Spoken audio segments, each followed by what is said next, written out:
Bueno, bienvenidos. La clase de hoy va a ser la estructura, transporte y destino de los lípidos, características estructurales y el metabolismo de las lipoproteínas. Mi nombre es Verónica de Micheli, soy profesora adjunta de Bioquímica de la Facultad de Medicina y este teórico se enmarca dentro del curso de CBCC 5. Bueno, vamos a comenzar con los lípidos biológicos. Los lípidos, como ya supongo que sabrán, son un grupo muy diverso de compuestos que son insolubles en solventes polares. Esto tiene mucha importancia, ya que el principal solvente en el organismo y en las células es el agua. Sin embargo, los lípidos se disuelven en otros solventes orgánicos. Los lípidos biológicos tienen muchas funciones diferentes. Principalmente son moléculas de almacenamiento de energía, usualmente en forma de grasa o aceite. En el cuerpo humano se guardan en forma de triglicéridos. Cumplen funciones estructurales, principalmente los fosfolípidos, también glucolípidos y otras ceras. Tienen además actividades biológicas puntuales, ya sea como actuando como cofactores de enzimas, como transportadores y, de manera muy importante, en forma de hormonas. Bueno, vamos a hablar en el primero de los lípidos de almacenamiento. Los lípidos de almacenamiento son grasas de aceites, derivados de ácidos grasos, cuya oxidación completa es muy exergónica. Eso es muy importante ya que generan mucho ATP por cada molécula. Y eso es lo que hace que sean principalmente la forma de almacenamiento del organismo, de almacenamiento de energía.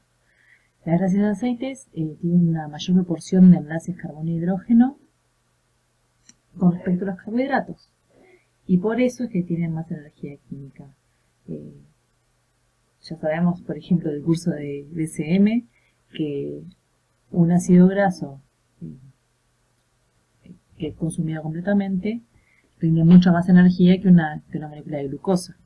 Y de hecho, las grasas producen aproximadamente 9,3 kilocalorías por gramo en comparación de las 3,8 kilocalorías de carbohidratos y las 3,12 kilocalorías por gramo de proteína. Entonces vemos que son mucho más exergónicas, generan mucho más cantidad de energía por cada molécula. Los lípidos son importantes por muchas razones que ya mencionamos anteriormente, y además, dentro también de las razones que mencionamos, son importantes constituyentes de las membranas celulares y son las principales moléculas que forman las membranas celulares. Las membranas celulares se forman por una bicapa lipídica, principalmente de fosfolípidos, y esa capa lipídica obviamente está hecha de lípidos. Además ayudan en la absorción de vitaminas liposolubles,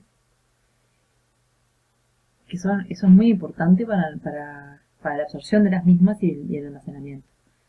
También mantienen la fluidez de la membrana. Como mencionamos, la membrana está conformada por una bicapa lipídica, también tiene proteínas y también tiene moléculas de colesterol, otro tipo de lípido que mantienen la fluidez de la misma. También hay otras funciones como ser precursores de la síntesis de hormonas o actuar como aislante térmico o protección de órganos. Los lípidos, vamos a ver más o menos los lípidos, los diferentes tipos de lípidos que hay, porque los lípidos son una familia de macromoléculas que existen una gran cantidad diferentes. De los más conocidos son los ácidos grasos. Los ácidos grasos son las unidades básicas de grasa, o sea, de lípidos, que se componen de una cadena de carbonos que tienen una cabeza polar que tiene un carboxilo. O sea, la cabeza polar es soluble en agua, el resto es insoluble en agua. Se pueden, para formar macromoléculas, como ya lípidos un poco más complejos, se presentan esterificados. Tienen una clasificación básica que es en los ácidos grasos en saturados e insaturados. ¿Y qué es saturados o insaturados? Bueno, vamos a empezar con los ácidos grasos saturados. Los ácidos grasos saturados tienen su cabeza polar, que es el ácido carboxílico, y luego su cola apolar, que son una cadena de carbono y hidrógeno. Los ácidos grasos saturados no tienen ningún doble enlace en esa cadena, son solamente carbono, carbono, carbono sin doble enlace. Estos ácidos grasos saturados tienen, son parte de los que forman los triglicéridos y tienen ciertas contraindicaciones, ya que pueden aumentar los niveles de colesterolemia o triglicéridos en sangre. Existen diferentes tipos de ácidos grasos saturados. Dos de los más conocidos que se ve que tienen tendencia a aumentar estos niveles de colesterolemia son el ácido mirístico y el ácido láurico, que tienen 14 y 12 carbonos respectivamente. Los ácidos grasos, por otro lado, los otros son los ácidos grasos insaturados. Los ácidos grasos insaturados tienen un punto de insaturación en algún lugar de su cadena. ¿Eso qué quiere decir? Una insaturación es un doble enlace. ¿Cómo se denomina estos dobles enlaces? En general se empiezan a contar los carbonos desde el último carbono. Químicamente, el primer carbono sería este, sería el carbono 1, que es el que tiene el doble enlace con oxígeno y OH. Y luego empiezan los demás. Este es el carbono alfa y este se llama carbono omega. Las insaturaciones se empiezan a contar a partir del omega. Ya supongo que habrán escuchado muchas veces los omega tanto. En este caso, por ejemplo, este ácido sería un omega 9. Este es el omega 1, 2, 3, 4, 5, 6, 7, 8 y 9. En este punto está la insaturación. Este ácido graso es un omega 9. Las insaturaciones pueden ser una, como en este caso, o pueden ser varias. De hecho, los ácidos grasos insaturados se pueden dividir entre monoinsaturados o poliinsaturados.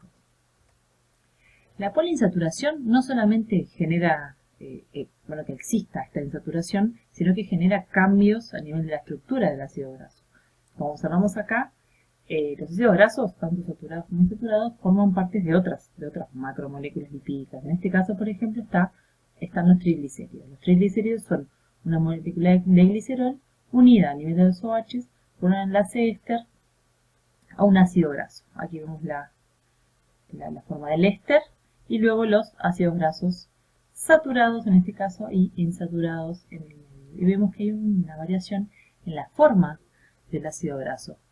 Eso genera cambios, no solamente en la estructura, sino también en la cantidad de enlaces de hidrógeno que puede hacer con otras moléculas, lo cual le genera cambios en su punto de fusión. Los ácidos grasos también pueden formar partes de otros lípidos más complejos, como por ejemplo los esteroides de colesterol. Por la CAT, que es la acil-CoA colesterol aciltransferasa, los ácidos grasos se pueden unir a nivel del OH, esta es la molécula de colesterol, que tiene un OH aquí, y ahí a nivel de este OH se genera una esterificación y se une un ácido graso. Se forman los esteroides de colesterol y también pueden formar fosfolípidos. Los fosfolípidos ya dijimos que son principales componentes de la bicapa lipídica y tienen, por ejemplo en este caso la fosfatidilcolina, tienen fosfato-colina y unidos, en este caso de la fosfatidilcolina, dos ácidos grasos. En este caso también tenemos uno saturado y uno poliinsaturado. Esta cabeza polar y la parte apolar le genera la capacidad de generar bicapas donde la parte no polar se une y la parte polar queda expuesta a soluciones acuosas. Bueno, entonces ahora vamos a hablar de lo que sería la segunda parte del teórico. Ya vamos a la parte más estructural de los lípidos y vamos a hablar de lipoproteínas. Las lipoproteínas ya hablamos que los lípidos son insolubles en agua. la sangre y casi todas las soluciones en nuestro organismo son acuosas. Entonces, los lípidos, tanto de la dieta como otros lípidos que se producen o que tienen que transportarse dentro del organismo, tienen que tener algún tipo de transportador. Sobre todo cuando se hace a nivel masivo, o sea, cuando se transportan los lípidos que se consumen en la dieta, para transportarse en sangre y llegar a los diferentes órganos, tienen que tener algún tipo de transportador. Esas son las lipoproteínas.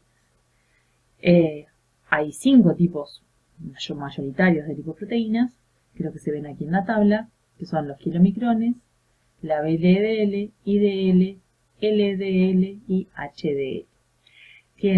Las diferentes lipoproteínas tienen diferentes tipos de conformación, tamaño, relación lípido-proteína y densidad. Como vemos aquí, los tamaños son sumamente diferentes. Los kilomicrones son los más grandes. No sé si notan acá que la ampliación de la microfotografía o de la fotografía es por 60.000, mientras que las demás mucho más cercanas. Sin embargo, los kilomicrones son los más grandes. Los kilomicrones son los que se generan a nivel del intestino, del enterocito, que llevan los lípidos de la dieta. Y tienen la mayor proporción de triglicéridos que las demás proteínas. Luego están la VLDL, la LDL y la HDL. Pero bueno, ¿por qué se llaman de esa manera, no? Bueno, los kilomicrones son los que tienen un nombre diferente, pero luego la VLDL, IDL, LDL y HDL tienen nombres medio similares y son siglas. Las siglas son indicativos de densidad, y tal como vemos en esta gráfica tenemos están puestas en el tamaño y su densidad. ¿Sí? Entonces, aquí la densidad, por las dudas, la densidad va de menor a mayor. ¿Sí? Entonces tenemos los kilomicrones son los menos densos y luego viene la VLDL. La VLDL quiere decir Very Low Density Protein, lipoprotein. ¿Sí? Entonces quiere decir lipoproteína de muy baja densidad, very low. Luego tenemos la IDL, que es lipoproteína de densidad intermedia, y luego la LDL, que es lipoproteína de baja densidad. Por último tenemos la HDL, que quiere decir High Density Lipoprotein, que es lipoproteína de alta densidad. Como vemos aquí, la densidad ya dijimos que va de menor a mayor. Entonces tenemos los kilomicrones son los que tienen menor densidad y la HDL es la que tiene mayor densidad. Los diámetros de las mismas también van variando y como vemos acá van la HDL es la que tiene menor densidad y los kilomicrones los que tienen mayor densidad. Pero si notan en esta gráfica también tienen diferente composición las diferentes lipoproteínas.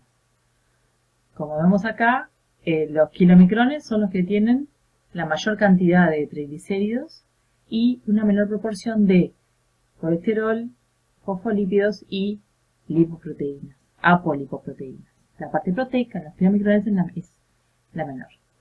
Ya la VLDL tiene la mitad de triglicéridos, luego tiene fosfolípidos y colesterol libre y la parte proteica también es baja. La IDL tiene un porcentaje un poquito mayor de proteínas, aumentando con la LDL, y el porcentaje mayor de apolipoproteínas es de la HDL. Las proporciones de lípidos, o sea, de triglicéridos, fosfolípidos y colesterol libre también varían en las diferentes lipoproteínas. También varían según su movilidad electroforética, siendo los kilomicrones los que tienen menor movilidad y la HDL la que tiene la mayor movilidad. También tienen diferentes funciones que también son debido a las diferentes proporciones que tienen de lípidos y de proteínas. Esta tabla va a haber un PDF que se va a generar para que ustedes puedan estudiar más adelante y puedan repasar los datos dados aquí no vamos a ver punto por punto esta tabla. Mencionamos las apolipoproteínas. Las apolipoproteínas son proteínas que se unen a diferentes lípidos en diferentes proporciones y generan la lipoproteína. Pero no todas las lipoproteínas tienen las mismas apolipoproteínas. Como vemos en esta tabla, hay diferentes apolipoproteínas que se corresponden con diferentes lipoproteínas y, salvo la LDL, que tiene solamente a la ApoB100, el resto de las lipoproteínas tienen diferentes tipos de apolipoproteínas. Por ejemplo, la ApoA1 está en la HDL, la ApoA2 en la HDL, la ApoA4 en los kilomicrones y HDL. Como ven, la HDL tiene una gran proporción de proteínas y así sucesivamente. Ahora simplemente para que tengan una visual de las diferentes lipoproteínas y cómo se arreglan los lípidos, los fosfolípidos, colesterol y las diferentes apolipoproteínas. Estos son los kilomicrones, que su función es llevar como ya mencioné anteriormente, los lípidos de la dieta, y devolver después los remanentes de kilomicrones, devolver estos lípidos de la dieta hacia el hígado. Tiene la apolipoproteína B48, la ApoE, la ApoA y la ApoC, y mayoritariamente tiene triglicéridos y también fosfolípidos y colesterol no esterificado. También dentro, en el centro, tiene un colesterol esterificado. La VLDL, acá vemos también tiene ApoC y ApoB100, es un precursor también de la LDL y genera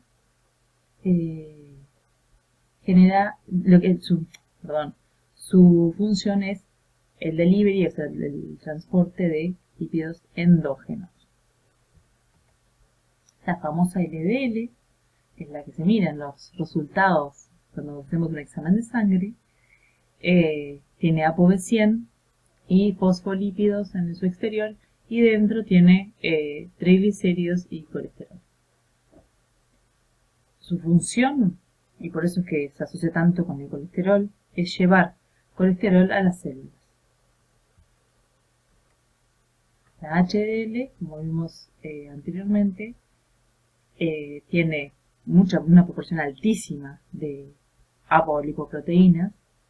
Como vemos aquí en el exterior, tiene una gran cantidad de proteínas y tiene fosfolípidos en el exterior, triglicéridos y ésteres de colesterol en el interior. Se encarga del transporte reverso de colesterol y otras funciones que vamos a ver más adelante. Y como vemos es la más pequeña y la más densa de las lipoproteínas. Bueno, simplemente para recordar lo que pusimos antes. Y bueno, vamos a ver cómo es el transporte lipídico. Y acá vemos una panorámica de cómo va desde el intestino, cuando uno come grasas, se absorben y se generan los kilomicrones, ¿sí? Que van en sangre. Y acá tenemos, luego que se repartió esos lípidos en el organismo, los remanentes de kilomicrones van a ir hacia el hígado. Luego el hígado también va a generar VLDL, que va a transportar lípidos endógenos también al resto del organismo. Y luego tenemos la LDL, que va a llevar colesterol a los tejidos extrahepáticos y al hígado, y la HDL, que hace el transporte reverso de colesterol. Se va a tomar colesterol de los tejidos extrahepáticos y también lo va a llevar al hígado. Aquí simplemente una muestra visual de lo que son los kilomicrones, o sea, el transporte de lípidos luego de una comida. Y vemos a la izquierda plasma luego de ayuno, que es transparente, y o sea, por lo menos translúcido, y luego el plasma luego de una comida, que vemos que es opaco, es la presencia de kilomicrones en el plasma. Ahora vamos a hablar del transporte lipídico. Ya van a saber, ya imagino que se imaginan que se da por las lipoproteínas. Entonces vamos a ver el transporte lipídico, el transporte de los lípidos de la dieta, el transporte de los lípidos endógenos y el transporte retrógrado de colesterol. Ya a esta altura ya sabrán quién hace qué, pero vamos a ver. También vamos a repasar, antes de eso, las enzimas que forman parte del metabolismo de las lipoproteínas. Una de las enzimas que forman parte del metabolismo de lipoproteínas es la lipoproteína lipasa, que es una acilglicerol éster hidrolasa. O sea, rompe ésteres de acilgliceroles y tiene síntesis local, o sea, en el tejido que va a tomar ese lípido. Requiere ApoC2, o sea que la lipoproteína que transporte el lípido que va a romper la lipoproteína lipasa tiene que tener apolipoproteína C2 y es una proteína dimérica, bueno. Luego tenemos a la LCAT, que ya no la mencionamos todavía, que se llama lecitina colesterol aciltransferasa, que bueno, es una enzima que es de síntesis hepática, que es circulante, y en este caso requiere ApoA1 como cofactor.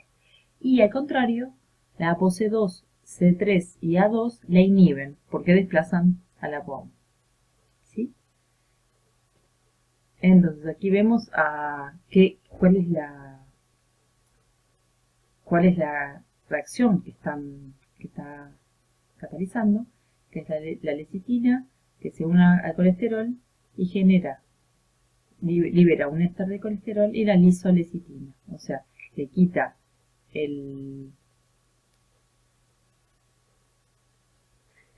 uno de los ácidos grasos de la lecitina, la fosfatidilcolina, y se lo une al colesterol formando un éster de colesterol y quedando con un solo ácido graso.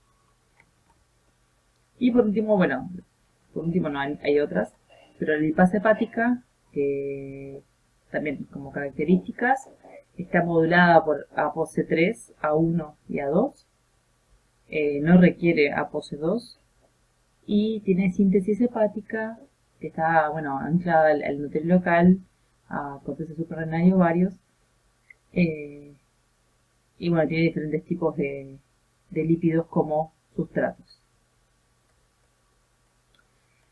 Hay otras proteínas que también forman parte del metabolismo de lípidos, como las proteínas transferidoras de lípidos. En este caso vamos a hablar de dos. Por ejemplo, la proteína transferidora de ésteres de colesterol, que lo que hace es facilita el intercambio equimolar de ésteres de colesterol de la HDL con los triglicéridos de la VLDL. La VLDL le pasa triglicéridos al HDL y la HDL pasa ésteres de colesterol a la VLDL. Y luego una proteína transferidora de fosfolípidos que también facilita la transferencia de fosfolípidos de las membranas a la HDL, además de intercambio de fosfolípidos entre las lipoproteínas. Esos son intercambios que existen dentro de las lipoproteínas. Acá tenemos otra panorámica que nos muestra también el camino de los lípidos y diferentes enzimas que están actuando y en dónde actúan cada una. Por ejemplo, en este caso las lipasas intestinales que degradan triglicéridos durante la digestión. Luego los ácidos grasos que fueron rotos durante la digestión se absorben por la mucosa intestinal. Bueno, allí se unen a apolipoproteínas como la ApoC2 y forman los kilomicrones. Luego pasan a sangre donde la lipoproteína lipasa, que se activa por la ApoC2 como ya mencionamos, libera los ácidos grasos y glicerol y permite que los ácidos grasos entren en las células, que pueden ser, adipocitos u otros células. Acá, tenemos otra panorámica del transporte de lípidos. En este caso nos muestra qué pasa con los kilomicrones y con el transporte reverso de un HDL. Y vemos que los kilomicrones van, los kilomicrones que se generan en las células intestinales, liberan sus lípidos interactuando con enzimas como la lipoproteína lipasa, y luego vuelven al hígado, y en los hepatocitos interaccionan con receptores que permiten su absorción. Y como estamos hablando del destino y del camino que tienen los kilomicrones, vamos a hablar un poquito de cómo se genera la absorción o el uptake de los kilomicrones por el hígado, que es bastante particular. En el sinusoide hepático, los kilomicrones llegan y atraviesan las células, los espacios entre las células endoteliales. Allí llegan a lo que se llama el espacio de Dice. Los remanentes de kilomicrones que tienen, ya no son exactamente iguales en composición a los kilomicrones que se generaron, sino que tienen principalmente ésteres de colesterol, ApoE y APO48, se absorben por el hígado. Esa absorción y esa interacción con el hepatocito se hace vía las diferentes enzimas y proteínas que están en la superficie, en la membrana del hepatocito, por las diferentes apolipoproteínas. Bueno, ya hablamos entonces cómo se hace el transporte de los lípidos de la dieta. Pero ¿qué pasa luego con los lípidos endógenos? La principal molécula que transporta lípidos endógenos, tales como los triglicéridos, es la VLDL. Tiene una alta concentración de triglicéridos que se utilizan principalmente por el músculo y para la absorción, para el almacenamiento en tejido adiposo. Esa interacción se da con la VLL y con la lipoproteína lipasa, que es la que libera los ácidos grasos y el colesterol. La VLL luego se transforma en IDL, que también puede interaccionar con la lipoproteína lipasa y con otras proteínas, y liberando también ácidos grasos y colesterol. Luego eso lleva a la LDL, que tiene un porcentaje mayor en proporción de colesterol. La LDL va a interaccionar con células periféricas y esa LDL va a ser endocitada para la liberación principalmente de colesterol, pero también, otros ácidos grasos, glicerol y aminoácidos. La LDL que queda, si no, vuelve al hígado, donde se liberan todos sus componentes y se vuelve a dar la síntesis de otras lipoproteínas. Existe también el caso de que la LDL circulante se oxide. Esa LDL oxidada puede ser atrapada por macrófagos que tienen receptores llamados scavengers, que no tienen ningún tipo de control, que ya vamos a ver luego el tipo de control que tiene el receptor de la ApoB100, y pueden generar lo que se llaman las células espumosas. Esas células espumosas son las que se pueden depositar en la íntima de los vasos sanguíneos y luego aumentan el riesgo o generan aterosclerosis y con riesgos asociados a los mismos. Como ya les hablaba recién, les hablaba de lo que era cómo funciona o cómo es el modo de acción de la LDL. La LDL, ¿cómo entrega su colesterol? Lo hace por el sistema del receptor ApoB. Mencionamos al principio que la LDL tiene solamente una apolipoproteína, que es la ApoB100, que es una proteína muy grande, y esa ApoB100 interacciona con el receptor de LDL. Entonces, ese receptor, una vez que se une a la LDL, lo que hace es endocita completamente a la LDL, y no es que simplemente libere lípidos como hacen las demás lipoproteína, sino que se endosita entera y luego se forma un endosoma, luego se une el lisosoma y se liberan las diferentes partículas que tienen, diferentes moléculas que tiene la LDL. El colesterol, aminoácidos, ácidos grasos y demás que van a ir en los diferentes sitios de la molécula. El receptor de LDL está muy controlado, ya que es el que maneja la cantidad de LDL que se va a ingresar a la célula y se se libera a partir del Golgi y llega a la membrana. Y bueno, vamos a hablar dentro del transporte retrógrado de colesterol, vamos a hablar de la HDL, ya que hablamos para cada una de las otras partes, hablamos de una lipoproteína en particular. Este es el momento de la HDL. La HDL es una lipoproteína que ya dijimos que es la que tiene mayor proporción de proteína versus lípido. Pero no solamente forma parte, o sea, no solamente actúa en el transporte reverso de colesterol, sino que además es responsable de la maduración de otras lipoproteínas, tales como los kilomicrones y la VLDL.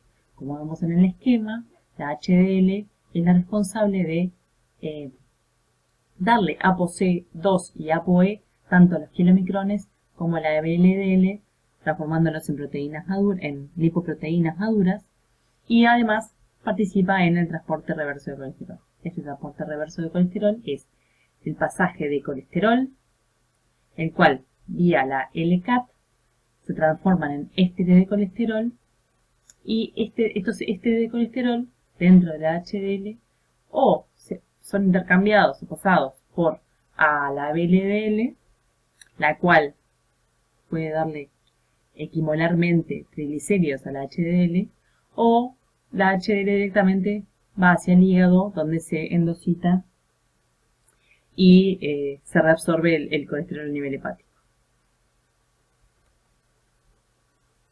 Ya hablamos de la LCAT, que es esta enzima que es la responsable de la formación de los ésteres de colesterol.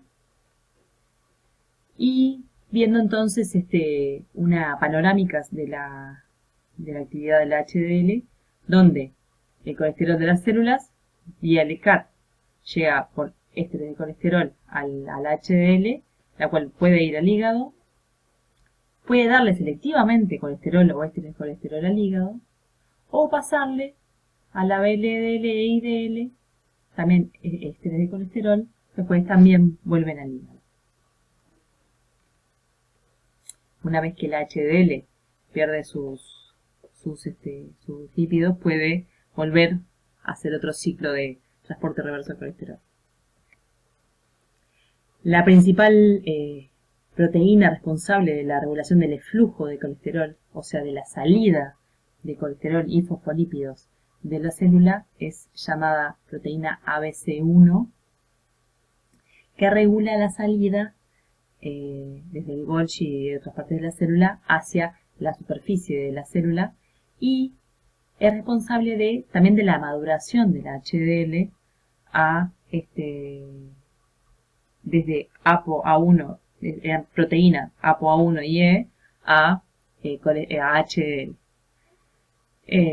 Esta HDL madura luego puede hacer sus funciones que ya se describieron anteriormente.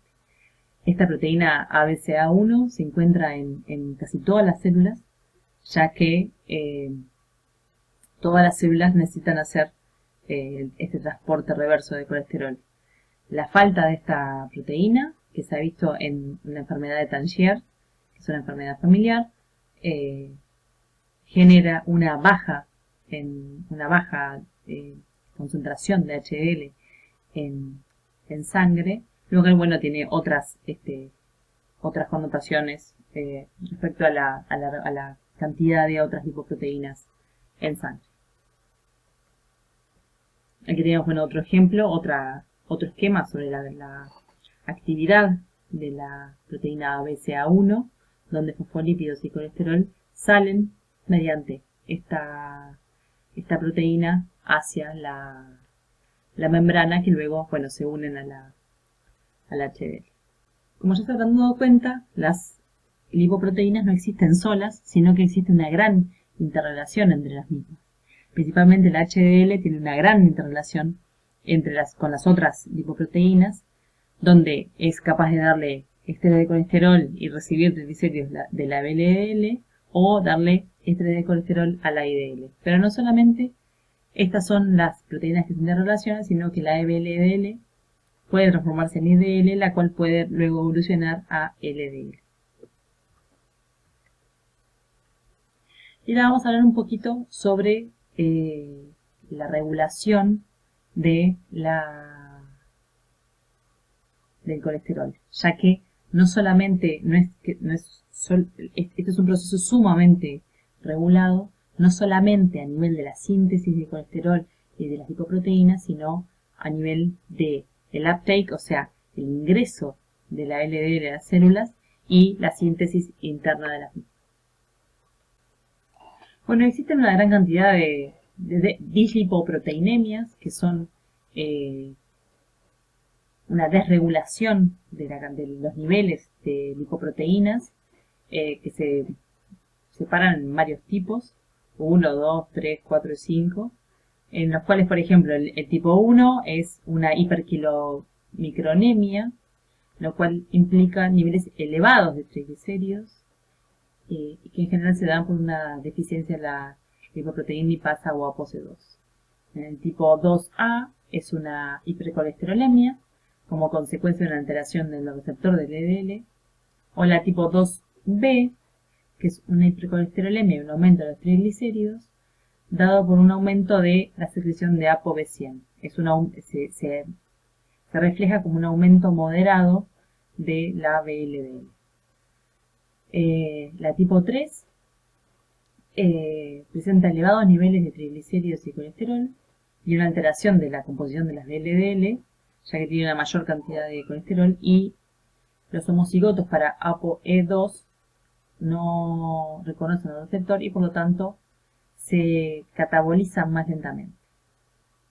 La tipo 4 tiene una elevación de las LDL sin causa definida y las demás lipoproteínas son normales. Y la de tipo 5 tiene un aumento de triglicéridos no solamente por hiperkilomicronemia, sino además un aumento de VLDL y un bajo nivel en proporción de LDL y HDL. Y vamos a ver ahora cómo se regula el metabolismo del colesterol, ya que la cantidad de colesterol no solamente se regula por la cantidad de lipoproteínas que son circulantes, sino que el colesterol se sintetiza a nivel de cada célula, también dependiendo de la cantidad de colesterol que llegue por vía de lipoproteína. La regulación no solamente se da a nivel enzimático, sino que también se da a nivel del receptor de ApoB. Como vimos anteriormente, el receptor de ApoB reconoce a la ApoB100 y genera la endocitosis de la partícula entera de LDL. En presencia de altos niveles intracelulares de colesterol sintetizado, que se da por la vía que incluye a la HMG-CoA reductasa, se disminuye la endocitosis de la LDL, disminuyendo la proporción de receptores de ApoB en la superficie de la célula que sintetizó un montón de colesterol. Este propio colesterol además es el responsable de inhibir la HMG-CoA reductasa para que no se generen más colesterol. Como ven, la regulación de la HMG-CoA reductasa no solamente se da por colesterol externo, sino también por el propio colesterol sintetizado internamente. Ha sido estudiado extensamente y vamos a ver que la regulación de la HMG-CoA reductasa se da en dos puntos. Un control a largo plazo, que tiene dos tipos diferentes, que puede ser regulación de la síntesis, que se dan por a nivel del ADN, a nivel de los sterol receptor elements, que son sitios del ADN que favorecen la síntesis del ARN mensajero de la HMG-CoA reductasa, por los SREBP, que son los Sterol Regulator Elements Binding Proteins, o sea, proteínas de unión a los SRE. Y luego tenemos la regulación post-traduccional, que es el control de la traducción del ARN mensajero. El otro tipo de control a largo plazo es la regulación de la degradación, que es por productos esteroideos o no esteroideos, pero mayoritariamente por colesterol. Y luego, el otro tipo de control es el control a corto plazo. El control a corto plazo es por la regulación de la actividad enzimática, que es por fosforilación.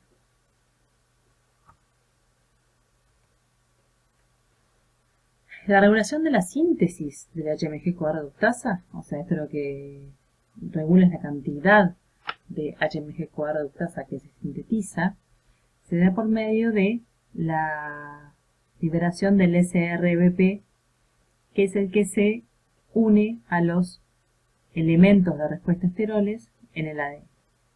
Estos SRBP, que se encuentran unidos a la membrana del endotelio, se liberan por la acción de SCAP y se unen a los elementos de respuesta a esteroides. Eso favorece la transcripción del gen de la HMG-CoA reductasa, aumentando la cantidad de HMG-CoA reductasa presente. En presencia de esteroles, la actividad de las CAP, que es la que favorece el clivado y la liberación de las SRBP, se inhibe la actividad de las CAP y por lo tanto no hay más transcripción del gen de la HMG-CoA reductasa y por lo tanto se traduce menos.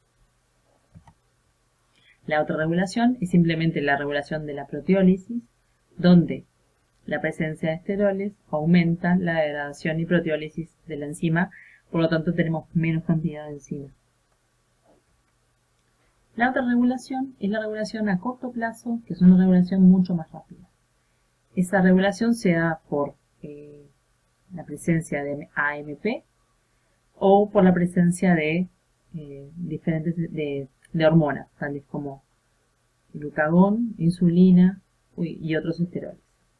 En presencia de AMP y de glucagón y esteroles, en particular en presencia de AMP, se activa una quinasa, que es la AMP proteína quinasa activa, que al fosforilarse en presencia de AMP, genera esta AMP activada por proteína quinasa, o sea, proteína quinasa activada por AMP, la cual al estar fosforilada está activa.